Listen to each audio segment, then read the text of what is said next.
Hi ವೀಕ್ಷಕರೇ, ಎಲ್ಲರಿಗೂ ನಮಸ್ಕಾರ. ನೋಡಿ, ಗೃಹಲಕ್ಷ್ಮಿ ಯೋಜನೆಯ ಪ್ರತಿಯೊಂದು ಫಲಾನುಭವಿಗಳಿಗೆ ಸರ್ಕಾರ ಭರ್ಜರಿ ಗುಡ್ಡಿಸ್ನ ಕೊಟ್ಟಿದ್ದು, ನಿಮ್ಮ ಬ್ಯಾಂಕ್ ಖಾತೆಗೆ ಒಟ್ಟು 3 ತಿಂಗಳ ಗೃಹಲಕ್ಷ್ಮಿ ಯೋಜನೆಯ 6,000 ಹಣನ ಜಮಾ ಮಾಡುವುದಾಗಿ ಸರ್ಕಾರ ಪ್ರತಿಯೊಬ್ಬರಿಗೂ ಗುಡ್ಡಿಸ್ನ ಕೊಟ್ಟಿದೆ.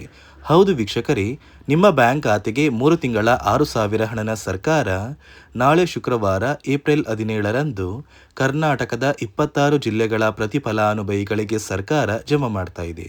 ಆದರೆ ಸುಮಾರು 2 ಲಕ್ಷಕ್ಕಿಂತ ಅಧಿಕ ಮಹಿಳೆಯರಿಗೆ ಇನ್ನು ಮುಂದೆ ಗೃಹಲಕ್ಷ್ಮಿ ಹಣ ಕ್ಯಾನ್ಸಲ್ ಆಗ್ತಾ ಇದೆ ಮತ್ತು ರೇಷನ್ ಕಾರ್ಡ್ ದಾರರಿಗೂ ಕೂಡ ಸರ್ಕಾರ 3 ಹೊಸ ಅಪ್ಡೇಟ್ನ ಕೊಟ್ಟಿದ್ದು, ಸರ್ಕಾರದಿಂದ ಏನೆಲ್ಲ ಮಾಹಿತಿ ಬಂದಿದೆ ಮತ್ತು ಹೊಸ ರೇಷನ್ ಕಾರ್ಡ್ಗೆ ಯಾರೆಲ್ಲ ಅಪ್ಲಿಕೇಶನ್ ಹಾಕಬೇಕು ಅಂತ ಇದ್ರಿ, ಆದಷ್ಟು ಬೇಗ ಅಪ್ಲಿಕೇಶನ್ ನೀವು ಹಾಕಬೇಕಾಗುತ್ತೆ ಮತ್ತು ಗೃಹಲಕ್ಷ್ಮಿ ಯೋಜನೆಗೆ ಕೆಲವು ನಿಯಮಗಳು ಕೂಡ ಬಂದಿದೆ.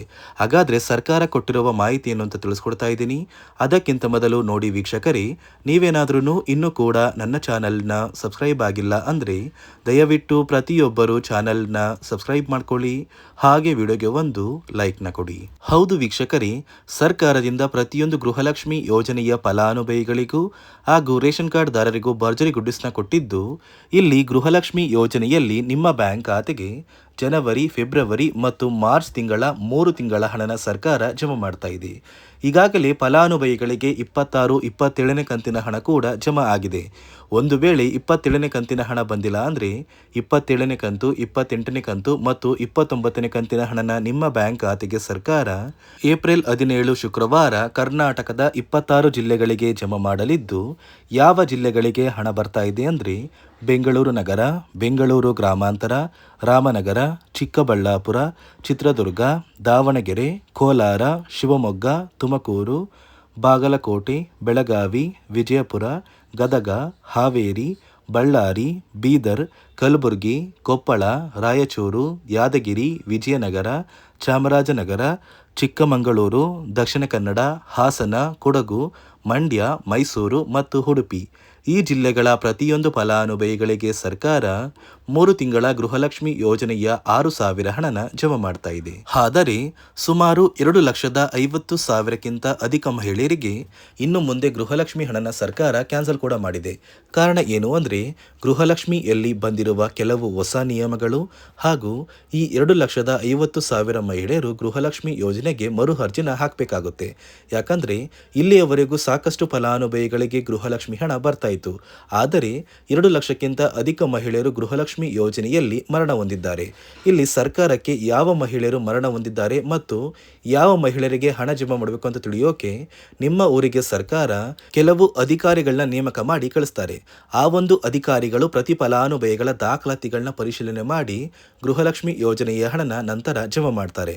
ಒಂದು ವೇಳೆ ಫಲಾನುಭವಿಗಳು ಏನಾದರೂ ಮರಣ ಹೊಂದಿದ್ರೆ ಅವರ ಬ್ಯಾಂಕ್ ಖಾತೆಗೆ ಗೃಹಲಕ್ಷ್ಮಿ ಹಣ ಕ್ಯಾನ್ಸಲ್ ಆಗುತ್ತೆ.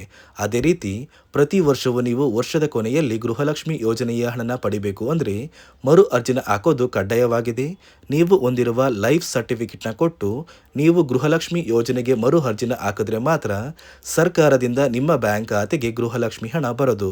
ಅದೇ ಕಾರಣಕ್ಕೆ ಈ ಬಾರಿ ಸರ್ಕಾರ 3 ತಿಂಗಳ ಗೃಹಲಕ್ಷ್ಮಿ ಯೋಜನೆಯ ಹಣನ ಜಮಾ ಮಾಡ್ತಾ ಇದ್ದು, ಯಾರೆಲ್ಲ ಫಲಾನುಭವಿಗಳು ಮರಣ ಹೊಂದಿದ್ದಾರೆ ಅವರ ಬ್ಯಾಂಕ್ ಖಾತೆಗೆ ಹಣ ಬರ್ತಾ ಇಲ್ಲ ಮತ್ತು ಕೆಲವು ಹೊಸ ನಿಯಮಗಳನ್ನ ಕೂಡ ಸರ್ಕಾರ ಜಾರಿಗೆ ತಂದಿದೆ.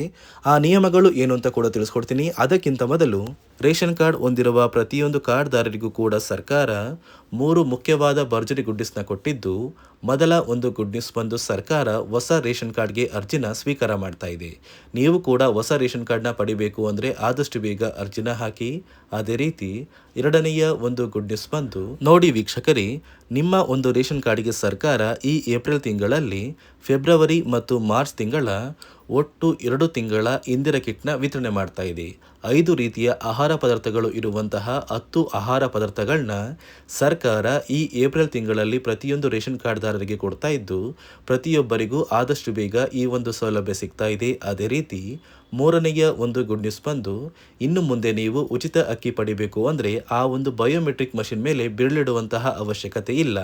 ಯಾಕಂದರೆ ಇದೀಗ ಸರ್ಕಾರ ನಿಮ್ಮ ಒಂದು ಬೆರಳು ಆ ಒಂದು ಮಷಿನಲ್ಲಿ ಎಂಟ್ರಿ ಆಗಿಲ್ಲ ಅಂದರೂ ಕೂಡ ಆ ಒಂದು ಅಧಿಕಾರಿಗಳು ಪುಸ್ತಕದಲ್ಲಿ ನಿಮ್ಮ ಒಂದು ಹೆಸರನ್ನ ಬರ್ಕೊಂಡು ನಿಮ್ಮ ಕಾರ್ಡಿಗೆ ಅಕ್ಕಿನ ಕೊಡಬೇಕು ಅಂತ ಸರ್ಕಾರ ಆದೇಶ ಕೊಟ್ಟಿದ್ದು, ಈ 3 ಗುಡ್ ನ್ಯೂಸ್ನ ಪ್ರತಿಯೊಂದು ಫಲಾನುಭವಿಗಳಿಗೆ ಸರ್ಕಾರ ಕೊಡ್ತಾ ಇದೆ.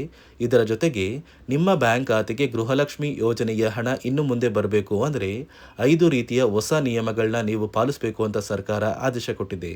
ಅದೇ ರೀತಿ ನೋಡಿ ಸ್ನೇಹಿತರೆ, ಈ ಬಾರಿ ಸುಮಾರು 1 ಲಕ್ಷಕ್ಕಿಂತ ಅಧಿಕ ಫಲಾನುಭವಿಗಳ ಬ್ಯಾಂಕ್ ಖಾತೆಗೆ ಸರ್ಕಾರ ಗೃಹಲಕ್ಷ್ಮಿ ಯೋಜನೆಯ ಹಣನ ಜಮಾ ಮಾಡ್ತಾ ಇಲ್ಲ. ಕಾರಣ ಏನು ಅಂದರೆ, ನಿಮ್ಮ ಬ್ಯಾಂಕ್ ಖಾತೆಗೆ ಡೆಬಿಟ್ ಮೂಲಕ ಹಣ ಜಮಾ ಮಾಡುವಂತಹ ಸಂದರ್ಭದಲ್ಲಿ ಸರ್ಕಾರ ಸಾಕಷ್ಟು ಫಲಾನುಭವಿಗಳ ಒಂದು ಬ್ಯಾಂಕ್ ಖಾತೆಗೆ ಹಣ ಜಮಾ ಮಾಡೋದನ್ನು ಕ್ಯಾನ್ಸಲ್ ಮಾಡಿದೆ. ಯಾಕಂದರೆ ಇತ್ತೀಚೆಗೆ ಹಣಕಾಸು ಇಲಾಖೆ ಜಾರಿಗೆ ತಂದಿರುವ 5 ನಿಯಮಗಳ ಆಧಾರದ ಮೇಲೆ ಪ್ರತಿಯೊಂದು ಫಲಾನುಭವಿಗಳಿಗೆ ಸರ್ಕಾರ ಈ ಒಂದು ಹಣನ ಜಮಾ ಮಾಡ್ತಾ ಇದ್ದು, ಯಾರೆಲ್ಲ ಫಲಾನುಭವಿಗಳು ಈ ನಿಯಮಗಳನ್ನ ಪಾಲಿಸಿಲ್ಲ, ನಿಮ್ಮ ಬ್ಯಾಂಕ್ ಖಾತೆಗೂ ಕೂಡ ಹಣ ಜಮಾ ಆಗೋದಿಲ್ಲ.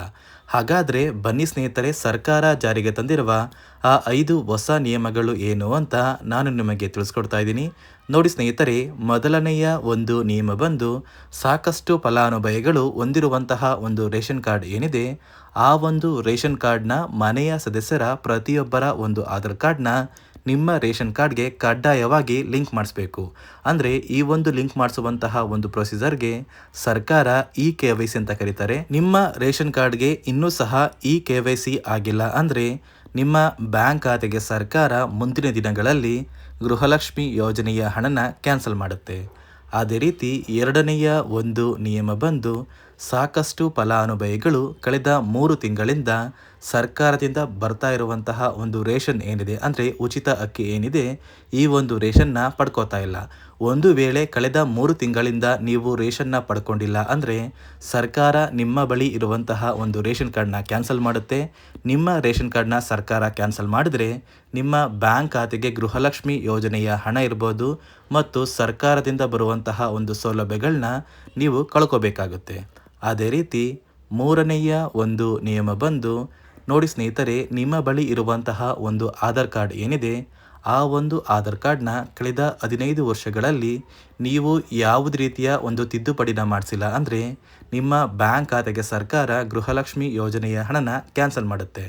ಯಾಕಂದರೆ ಸರ್ಕಾರದಿಂದ ಬಂದಿರುವಂತಹ ಒಂದು ಆದೇಶದ ಪ್ರಕಾರ ಪ್ರತಿಯೊಂದು ಫಲಾನುಭವಿಗಳು ಕಳೆದ 15 ವರ್ಷಗಳಲ್ಲಿ ಯಾವುದೇ ರೀತಿಯ ಒಂದು ತಿದ್ದುಪಡಿನ ನಿಮ್ಮ ಆಧಾರ್ ಕಾರ್ಡ್ಗೆ ನೀವು ಮಾಡಿಸಿಲ್ಲ ಅಂದರೆ ಕಡ್ಡಾಯವಾಗಿ ಆದಷ್ಟು ಬೇಗ ನಿಮ್ಮ ಆಧಾರ್ ಕಾರ್ಡ್ಗೆ ತಿದ್ದುಪಡಿನ ಮಾಡಿಸಿ.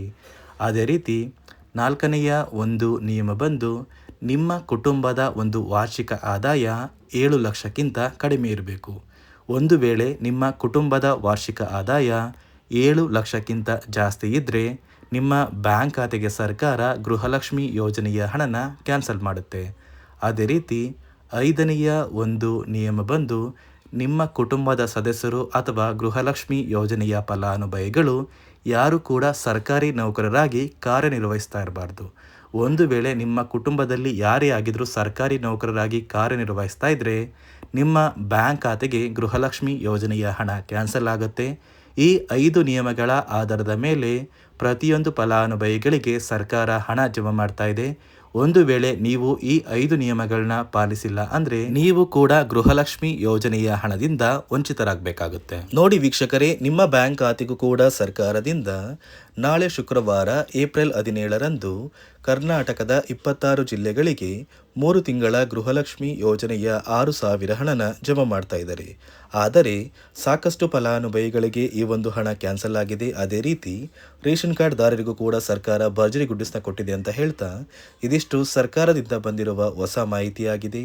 ನಾನು ಕೊಟ್ಟಿರುವ ಮಾಹಿತಿ ನಿಮಗೆ ಇಷ್ಟ ಆಗಿದ್ದಲ್ಲಿ ದಯವಿಟ್ಟು ಪ್ರತಿಯೊಬ್ಬರು ನನ್ನ ಚಾನಲ್ನ ಸಬ್ಸ್ಕ್ರೈಬ್ ಮಾಡ್ಕೊಳ್ಳಿ, ಹಾಗೆ ವಿಡಿಯೋಗೆ ಒಂದು ಲೈಕ್ನ ಕೊಡಿ.